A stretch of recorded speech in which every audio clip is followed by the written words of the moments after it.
Assembly ఎన్నికలను దృష్టిలో పెట్టుకుని ఏపీలో వరాలు కురిపించారు సీఎం చంద్రబాబు. అన్ని వర్గాల సామాజిక పింఛన్లను పెంచుతున్నట్లు ప్రకటించారు. పేదలు, మహిళల అభివృద్ధికి కృషి చేస్తామని హామీ ఇచ్చారు.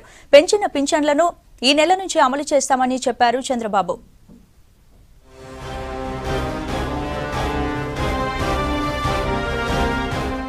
ఏపీలో అన్ని రకాల పెన్షన్లను రెట్టింపు చేస్తామని ప్రకటించారు ఆ రాష్ట్ర సీఎం చంద్రబాబు నాయుడు.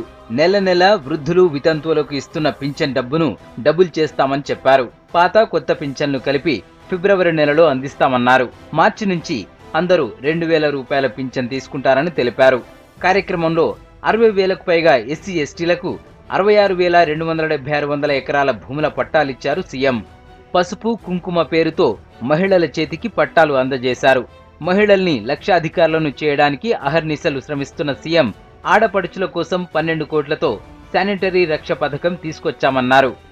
ఈరోజు మళ్ళా కొత్త కార్యక్రమాలకు శ్రీకారం చుడుతూ మీ అందరికీ సెల్ ఫోన్ ఇస్తానని చెప్పాను. ఈ సభలోనే ఫిబ్రవరి నుంచి 2,000 రూపాయలు పింఛన్ ఇవ్వడానికి, అది జనవరిలో నుంచి కూడా 1,000 రూపాయలు అది కూడా ఇస్తానని ఈ మీటింగ్ లో చెప్పాను. ఇది పేదవాళ్ల ప్రభుత్వం, మాటల ప్రభుత్వం కాదు, చేష్టల ప్రభుత్వం. మీ జీవితాల్లో వెలుగు తీసుకొచ్చే ఏకైక ప్రభుత్వం ఈ తెలుగుదేశం ప్రభుత్వం.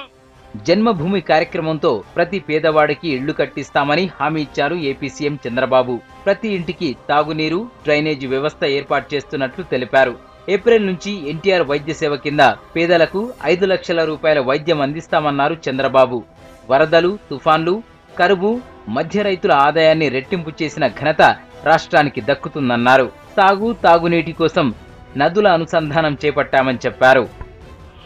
రైతు ఆనందంగా ఉండే వరకు మీకు తోడుగా నేను ఉంటాను. అందుకే మొన్నే చెప్పాను, 7 గంటల కరెంటు కాదు 9 గంటలు కావాలంటే 9 గంటల కరెంటు ఇస్తామని హామీ ఇచ్చిన ప్రభుత్వం ఈ ప్రభుత్వం. అన్ని విధాల ఆదుకునే బాధ్యత, మిమ్మల్ని ఆర్థికంగా, సామాజికంగా అన్ని విధాల పైకి తీసుకొచ్చే బాధ్యత ఈ ప్రభుత్వాన్ని. కష్టాలు లేకుండా చేస్తాం.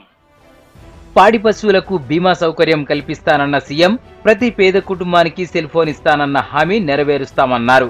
కష్టకాలంలో ఎన్నో అభివృద్ధి కార్యక్రమాలు చేశామన్న బాబు రాష్ట్ర అభివృద్ధి కోసం మరోసారి తమకు అవకాశం ఇవ్వాలని ప్రజలను కోరారు.